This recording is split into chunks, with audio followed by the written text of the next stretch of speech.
नमस्कार दोस्तों, मेरा नाम है विजय कुमार गिरी और मैं आप लोगों का एक बार फिर से स्वागत करता हूं अपने यूट्यूब चैनल जिसका नाम है सुबह क्लासेस फॉर एग्रीकल्चर। दोस्तों, आज हम लोग बात करने वाले हैं आईबीपीएस एफओ में एग्रोनॉमी के लेक्चर नंबर 12 की, जिसमें आज हम लोग वीट के बारे में पढ़ेंगे। वीट का आज ये पार्ट दूसरा होने वाला है। वीट बोले तो गेहूं के बारे में, गेहूं के बारे में जो कुछ भी इंपॉर्टेंट चीजें बन सकती हैं उनके बारे में डिटेल में डिस्कशन करेंगे। मैं पढ़ाना शुरू करूं उससे पहले मैं आप लोगों को बता दूं कि अगर आप लोग बिल्कुल बेसिक से लेकर एडवांस लेवल तक एक बार अब इन सभी जो सब्जेक्ट यहाँ पर लिखे गए हैं, इन सभी सब्जेक्ट की बिल्कुल बेसिक से लेकर एडवांस तक तैयारी करना चाहते हैं, तो आप लोग मेरा ये अल्टीमेट एग्रीकल्चर का जो कोर्स है, जो कि मैंने 1000 रुपये में लॉन्च कर रखा है, इस क्यूआर कोड को स्कैन करके 1000 रुपये में आप इस अल्टीमेट एग्रीकल्चर कोर्स को आप खरीद सकते हो। इसमें आपको यहाँ पर दिए गए सभी सब्जेक्ट बिल्कुल बेसिक से लेकर एडवांस लेवल तक पढ़ाए जाएंगे। साथ में आपको हर लेक्चर के वीडियो नोट्स भी प्रोवाइड कराए जाएंगे, पीडीएफ नोट्स भी आपको हर लेक्चर का मिलेगा, जिससे आपको आगे चलकर रिवीजन करने में भी आसानी हो। इसको पढ़ लेने के बाद कोई भी वनडे एग्जाम हो, चाहे वो कोई स्टेट गवर्नमेंट का वनडे एग्जाम हो या फिर सेंट्रल गवर्नमेंट का कोई भी वैकेंसी आती है जिसमें बीएससी एग्रीकल्चर पूछा जाता है, एग्रीकल्चर सब्जेक्ट के इसमें क्वेश्चन पूछे जाते हैं, उसके लिए आपका ये जो कोर्स होने वाला है बिल्कुल अल्टीमेट कोर्स होने वाला है, जिसमें आपको 600 घंटे से ज़्यादा की क्लास आपको 1 साल के अंदर अंदर पढ़ाई जाएंगी। तो अगर आप इसको खरीदना चाहते हैं तो इस क्यूआर कोड को स्कैन करके आप खरीद सकते हैं, या फिर आप, मेरा व्हाट्सएप नंबर है 9792771793, इस व्हाट्सएप नंबर पर आप चाहे व्हाट्सएप पे कॉल कर लो और चाहे व्हाट्सएप पर मैसेज करके कोर्स से रिलेटेड जो भी आपको जानकारी चाहिए यहाँ से आप प्राप्त कर सकते हो। आपको कोर्स से रिलेटेड हर जानकारी आपको इस व्हाट्सएप नंबर से मिल जाएगी। चलिए अपने टॉपिक पर वापस आते हैं, देखते हैं क्या है। जैसे कि मैंने आप लोगों को गेहूं के बारे में कुछ चीज़ें पढ़ा दी थी, आज अपन लोग गेहूं के बारे में कुछ आगे पढ़ने वाले हैं, जिसमें हम पढ़ेंगे सोइंग के बारे में। तो गेहूं की जो सोइंग होती है वो कब से लेके कब तक करी जाती है, और गेहूं की जो स्विंग हम करते हैं उसकी कितनी गहराई पर स्विंग करते हैं। देखो, गेहूं की ढेर सारी वैरायटीज होती हैं, कुछ डिप्लॉयड होती हैं, ट्रिप्लॉयड होती हैं, double gene dwarf, triple gene dwarf या सिंगल जीन ड्वार्फ, इस तरीके की वैरायटीज होती हैं। तो हर तरीके की वैरायटी और हर तरीके के करेक्टर की वैरायटीज के लिए अलग अलग ग्रोइंग डेप्थ जो होता है वो ऑप्टिमम होता है। कोई ज्यादा गहराई में बोई जाती है, कोई कम गहराई में बोई जाती है। इन सभी चीजों के बारे में डिटेल में समझेंगे। जैसे कि अगर इरिगेटेड कंडीशन है, अगर हमारे पास सिंचाई की अच्छी व्यवस्था उपलब्ध है, तो जो गेहूं की हम सोइंग करते हैं वो सेकेंड वीक ऑफ नवंबर में करते हैं। बोले तो आप कब कर सकते हो, 7 नवंबर के बाद से, 7 नवंबर के बाद से इसकी आप बुआई कर सकते हो।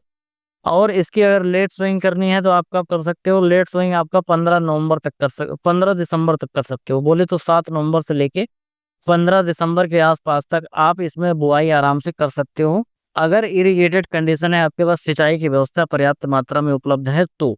अगला है हमारा रेनफेड कंडीशन।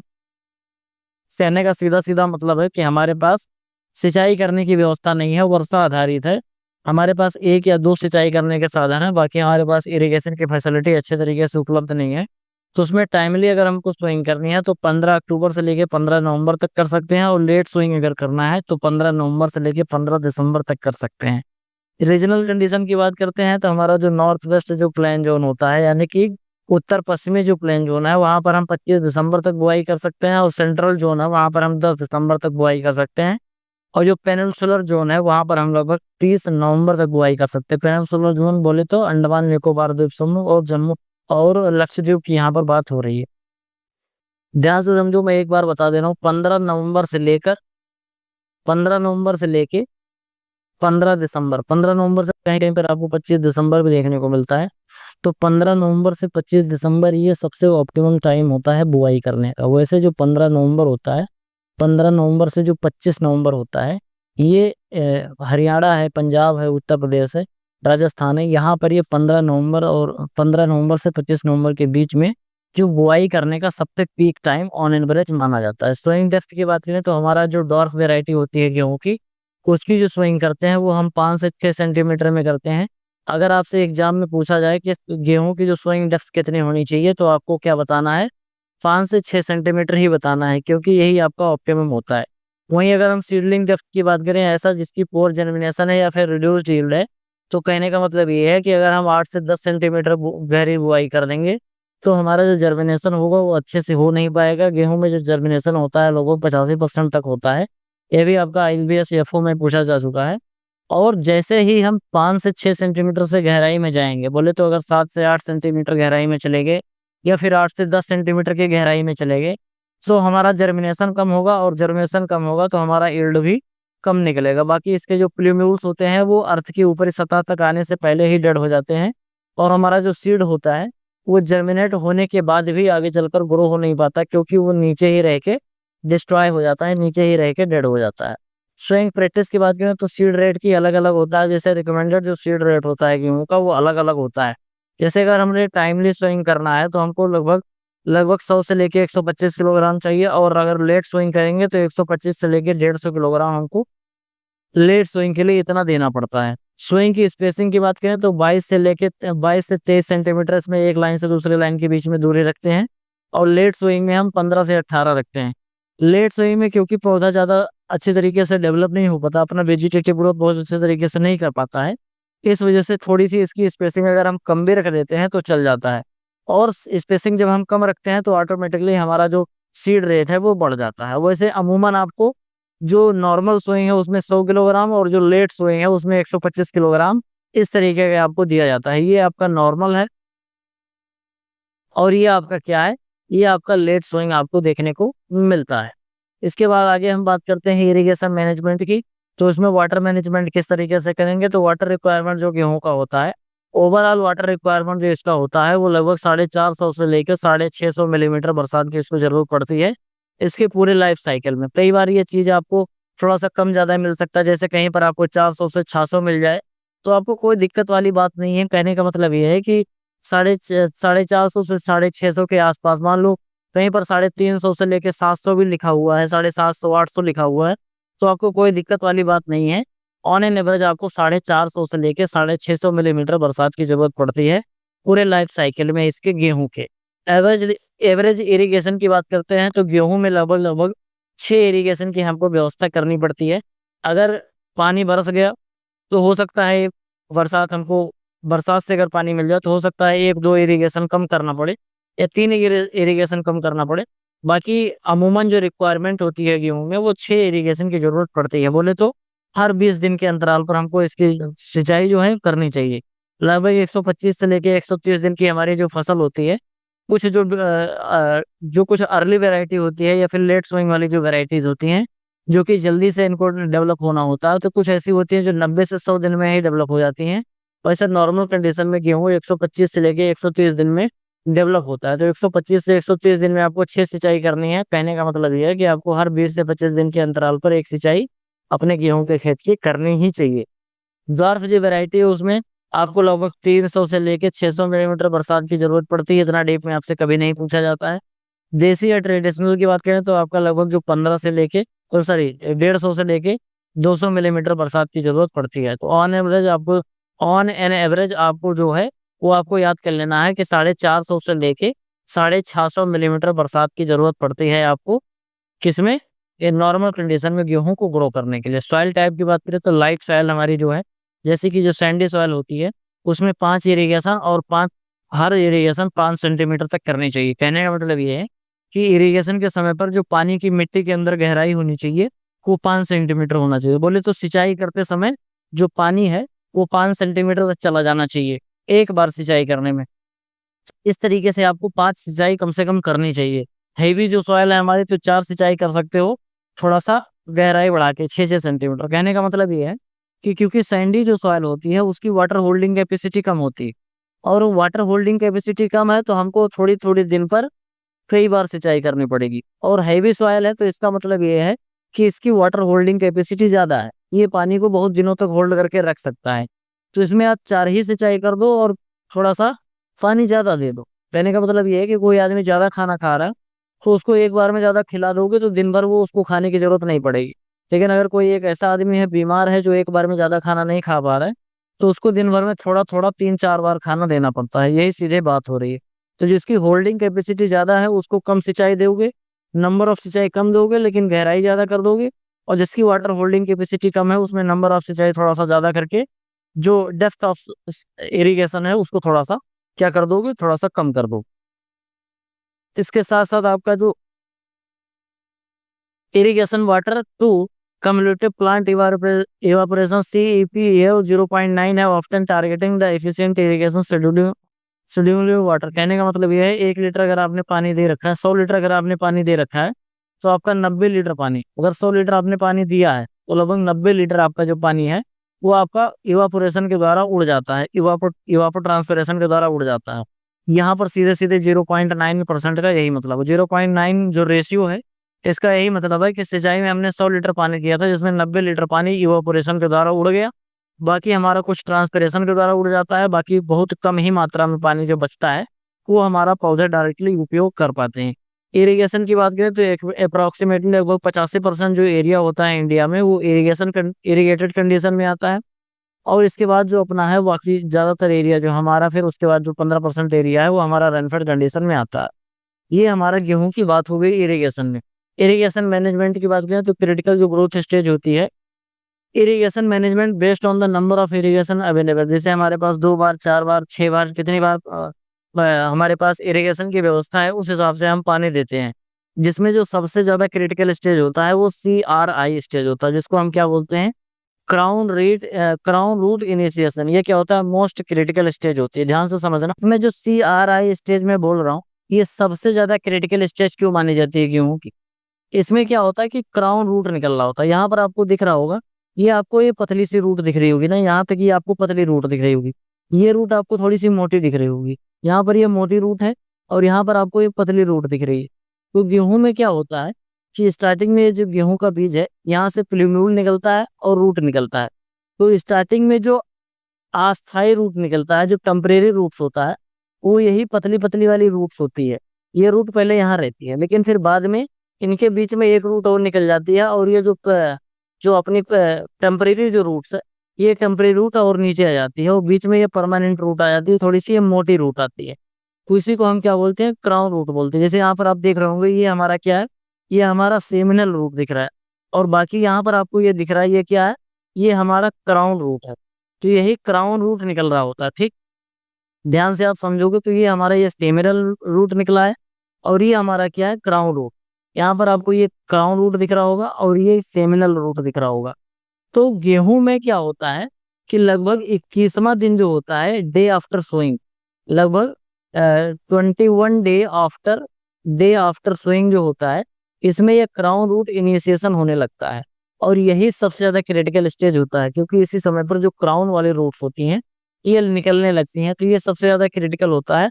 अगर हमारे पास एक सिंचाई की व्यवस्था है तो CRI स्टेज में देंगे, और 2 सिंचाई की व्यवस्था है तो एक CRI पे देंगे, और दूसरा अपना क्या देंगे, मिल्किंग स्टेज में देंगे। इस तरीके से अगर हमारे पास ज्यादा सिंचाई की व्यवस्था है, जैसे जैसे ज्यादा आएगा उसी तरीके से हम उसमें फिर क्या क्या है, जैसे CRI स्टेज है, टेलरिंग स्टेज है, ज्वाइंटिंग स्टेज है, फ्लावरिंग स्टेज है, फर्टिलाइजर, और उसके बाद मिल्किंग स्टेज है, ग्रेन फिलिंग स्टेज है, इसके साथ साथ ग्रेन डेवलपमेंट वाली स्टेज है। इन सब पे अलग अलग स्टेज में हम पानी देते रहते हैं। तो जिस तरीके से हमको पानी की व्यवस्था हमारे पास है, अगर एक ही पानी की व्यवस्था हम कर सकते हैं तो CRI स्टेज में देंगे। 2 पानी की व्यवस्था है तो एक बार CRI में देंगे, दूसरी बार मिल्किंग में देंगे। अगर 3 पानी की व्यवस्था हमारे पास है तो एक बार हम CRI में देंगे, एक बार ज्वाइंटिंग में देंगे, एक बार मिल्किंग में देंगे। इस तरीके से 6 पानी की व्यवस्था है तो 6 में दे देंगे, CRI में देंगे, टेंडरिंग में देंगे, ज्वाइंटिंग में देंगे, फ्लावरिंग में देंगे, मिल्किंग में देंगे, ग्रेन फिलिंग में देंगे। तो इस तरीके से 6 का 6 में हम पानी दे सकते हैं। तो हमारे पास जितना मात्रा में पानी होता है उस हिसाब से हम देते हैं। रिकमेंडेड डोज की बात करें, नाइट्रोजन, फास्फोरस और पोटास कैसे कैसे देना चाहिए, तो fertiliser application is crucial for maximising wheat की यील्ड एंड क्वालिटी को। The doses varies based on the irrigation status and sowing time. जैसे कि 125 kilogram nitrogen per hectare, 50 kilogram phosphorus और 165 किलोग्राम आपका जो है पोटेशियम। कहीं कहीं पर आपको 120, 60, 40 में देखने को मिलता है इतने किलोग्राम। तो आपको इस तरीके से ध्यान देना है। ये जो लिखा है ये पुराना वाला मेथड है, ये कई बार बहुत पुराना है, कहने का मतलब कई बार 15 से 20 साल पुराना है। 15 से 20 साल पुरानी जो एडिशन वाली बुक है वहां पर भी आपको 120, 60, 40 देखने को मिलता है, लेकिन नए वाले में अब आपको 125 और 45 और 165 NPK आपको इस तरीके से देखने को मिलेगा। और 50 कुंटल आपको क्या डालना पड़ेगा, 50 quintal out 10 target production, 50 quintal अगर हमको लेना है प्रोडक्शन तो हमको इतना डालना पड़ेगा। और साथ में 20 टन अगर हम FIM भी डाल देते हैं, 20 से 25 टन, तो ये हमारा जो प्रोडक्शन है वो बहुत अच्छे तरीके से हो जाएगा। टाइमली अगर हम स्विंग कर रहे हैं तो 100 60 40 यही मैंने बोला, 120 60 40 ज्यादातर मिलता है। इसमें आधा नाइट्रोजन बोले तो 50 किलोग्राम नाइट्रोजन हम डाल देंगे कब, बेसल डोज के रूप में, और जो आधा नाइट्रोजन बचता है वो सीआरआई स्टेज में दे देते हैं। इसके साथ साथ सबसे ज्यादा उचित तो ये होता है कि जो 100 किलोग्राम नाइट्रोजन है इसको 3 भाग में बांट लो, बोले तो 33 किलोग्राम। एक बार बेसल डोज के रूप में दे दो, एक बार सीआरआई में दे दो, एक बार मिल्किंग स्टेज में दे दो, या फिर टिलरिंग स्टेज में दे दो। सीआरआई में, टिलरिंग में, और एक बार बेसल डोज के रूप में। तो 100 किलोग्राम आप 3 बार में 1/3 1/3 1/3 करके आप दे सकते हो। वहीं अगर आप लेट स्विंग कर रहे हो तो इसमें 80 50 30 कर सकते हो। अनइरिगेटेड कंडीशन है तो 30 20 10 करते हो। सेमी इरिगेटेड है तो इस तरीके से कर सकते हो। ये चीजें बहुत समझने वाली नहीं है, ज्यादा याद करोगे तो कंफ्यूजन ही होगा। केवल आप ऊपर वाला याद कर लो, सबसे ज्यादा इंपॉर्टेंट जो है 100 60 40 या फिर 120 60 40, ये याद कर लो। इसमें आपको 1/3 1/3 3 बार आपको देना है। ज्यादातर रिकमेंड किया जाता है 2 ही बार, कि एक बार आप बेसल डोज के रूप में दे दो, एक बार सीआरआई स्टेज में दे दो नाइट्रोजन को। बाकी आपको जो फास्फोरस और पोटास है इसको बेसल डोज के रूप में ही देना पड़ेगा पूरा का पूरा। जब हम स्विंग कर रहे होते हैं तो स्विंग के टाइम पर पूरा फास्फोरस और पूरा पोटास बेसल डोज में, बेसल डोज के फॉर्म में ही हम दे देते हैं। इंपॉर्टेंट वैरायटी की बात करें तो सिंगल जीन डॉर्फ वैरायटी है, उसमें सोनालिका है, यूपी 262 है, गिरिजा है। इसमें कुछ इंपॉर्टेंट जो वैरायटी है उनका मैं टिक लगा देता हूँ, बाकी आप कंफ्यूज हो गए। सोनालिका है, गिरिजा है, कल्याण सोना है, अर्जुन है, प्रताप है, जनक है, जवाहर है, हीरा है। इसके साथ साथ संगम है, सरबती सोनोरा है, सोनालिका है, सफेद लेरमा है, सोनोरा 64 है, सोनोरा 63 है, सुजाता है, मुक्ता है, मेघदूत है। और इसके साथ साथ आपका क्या है, कल्याण सोना है। ये कुछ ऐसी वैरायटीज हैं जो बहुत इंपॉर्टेंट, जैसे सिंगल डॉर्फ वैरायटी में सोनालिका है, गिरिराज है, डबल जीम डॉर्फ वैरायटी में अर्जुन, प्रताप, जवाहर, जनक, हीरा, संगम है। लेट लेट सोइंग वैरायटी में सोनालिका, सफेद लेरमा है, सोनारा 64 है। इसके बाद फिर आप देखोगे तो रन फ्रंट जो टाइमली सोइंग वैरायटी है उसमें सुजाता है, मुक्ता है। सुजाता है आपकी एक गाय की वैरायटी है, उसके साथ साथ आपकी गेहूं की भी वैरायटी है, और शायद कपास की भी वैरायटी है। कपास का तो मुझे कंफर्म नहीं है, बाकी आपका गाय का और गेहूं का भी है। सुजाता मुझे शायद लग रहा है कि ये कपास की भी वैरायटी है, कहीं पर मैंने पढ़ा था लेकिन इस समय याद नहीं आ रहा। मैक्रोनी बीट के बारे में बात करें तो मेघदूत है, मालविका है। ये कुछ ऐसी हैं जो आपकी माइक्रोनी के लिए हैं। ब्रेड बीट में फिर आपका C 306 के 65 के 68 है। चपाती के लिए कल्याण सोना बहुत अच्छी वैरायटी है। ये सभी वैरायटी जो है वो आपकी याद करने वाली हैं। आगे हम बात करते हैं important variety during green revolution. Green revolution के लिए आपका जो HD 23 29 है, कल्याण सोना है, सोनालिका है। ये सभी वैरायटी जो है ये इनिशियल स्टेज में 1965 के आसपास में डेवलप करी गई थी, और इसी के बाद से फिर ग्रीन रेवोल्यूशन की शुरुआत है, हरित क्रांति की जो शुरुआत हुई थी इन्हीं वेराइटीज की वजह से हुई थी, क्योंकि ये वेराइटीज की जो हाइट थी वो काफी ज्यादा कम थी, डॉर्फ वेराइटीज थी, और इनका जो यील्ड था वो बहुत ज्यादा था। अगर हमारी साल्ट अफेक्टेड सॉइल है तो उसमें लूक 1 है, राज 3077 है, PBW 19 है। बेकिंग पर्पज के लिए अगर हमको ब्रेड ब्रेड बनाना है तो सरबती सोनोरा बहुत अच्छी वैरायटी है। बिस्किट के लिए हमारा सोनालिका है, HD 2285 है, PBW है। इसके बाद लारमा रोजा है, सफेद लारमा है, छोटी लहरमा है। रेनफेड इरिगेशन में सुजाता है, मेहरा है, मुक्ता है। और इसके साथ साथ पार्सली इरिगेटेड कंडीशन है, यानी कि अच्छे से इरिगेशन की सुविधा नहीं है, तो ये सब वेराइटीज हैं।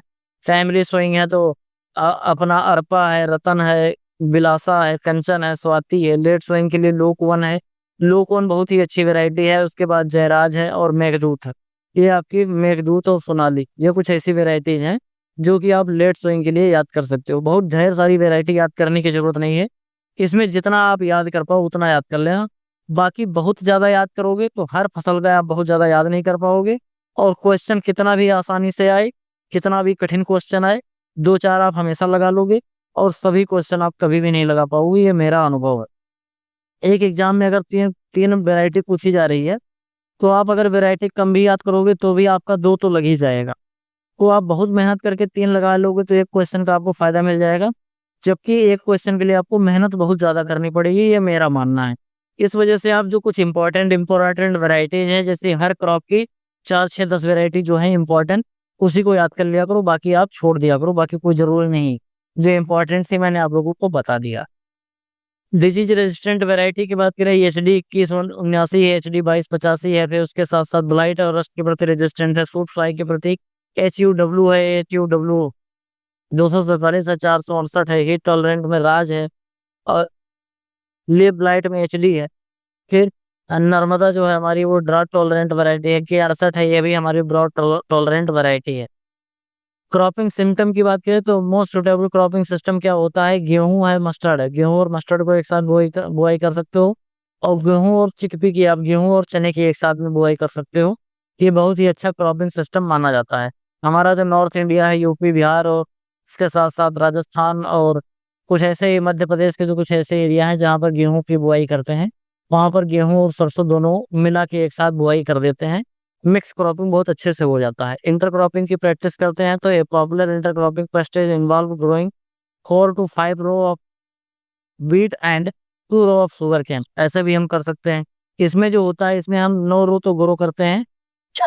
9 रो आपकी किसकी होती है, 9 रो आपकी व्हीट की होती है, फिर 1 रो आपकी मस्टर्ड की होती है। कई जगह पर आपको 11 रो व्हीट की मिलेगी, 1 रो मस्टर्ड की मिलेगी। तो सीधा सीधा आप मतलब ऐसे समझ लो, 9 से 11 रो, 9 से 11 रो आपकी गेहूं की रख लो, और 1 रो आप लिख लो मस्टर्ड की। इस तरीके से आप इसमें मिक्स क्रॉपिंग कर सकते हो। टारगेट टिलरिंग में मैक्सिमम यील्ड, कहने का यह मतलब होता है to obtain maximum yield of wheat a plant density that produce 500 tiller per square metre. Tiller ध्यान से समझना क्या होता है। जब हम एक सीड ग्रो करते हैं तो एक सीड से हमको ढेर सारे टिलर देखने को मिलता है। इस जमीन से ढेर सारे जो ब्रांचेस निकले होती हैं, इसी को हम टिलर बोलते हैं। तो अगर 1 स्क्वायर मीटर एरिया में, इतने मीटर एरिया में अगर हमको कितना मिल रहा है, लगभग 500 टिलर मिल रहा है, तो इसका मतलब ये है 500 टिलर मिलने का सीधा सीधा मतलब है कि हमको मैक्सिमम यील्ड मिलने की संभावना है। हमारी यील्ड बहुत अच्छी होगी, टिलरिंग बहुत अच्छा सा हुआ है। इसके बाद बात करते हैं wheat, weed of wheat crop and control. गेहूं के खेत में हमको कौन कौन से खरपतवार देखने के मिलते हैं। तो ऑब्जेक्शनेबल जो वीड है वो हमारा कॉन्वोल्वुलस आर्बेंसिस है, जिसको हम फील्ड ब्लैंक वीड बोलते हैं, बाइंड वीड बोलते हैं। इस तरीके का ये खरपतवार होता है। इसका फ्लावर जो होता है इस तरीके से सफेद और थोड़ा सा पिंकिश कलर का होता है बाउंड्री पर। एसोसिएट वीड के बारे में बात करें तो फ्लेरिस माइनर होता है, जिसको हम क्या बोलते हैं, गेहूंसा बोलते हैं, गेहूं का मामा बोलते हैं, गुल्ली डंडा भी बोलते हैं। बहुत ज्यादा नुकसान पहुंचाता है। अभिना फटुआ जिसको ओट बोलते हैं। इसके साथ साथ चिनोपोडियम एल्बम है, जिसको हम बथुआ बोलते हैं। तो ये कुछ ऐसे खरपतवार हैं। इसके साथ हॉरिबल वीड होता है स्पोरगम हेल्कन्स, जिसको जॉनसन ग्रास बोलते हैं। सैटेलाइट वीड होता है क्लेरिस माइनर जो हमारा है, और अविना फतुआ। ये दोनों सैटेलाइट वीड होते हैं। Clarice minor is particularly prevent in dwarf cultivated.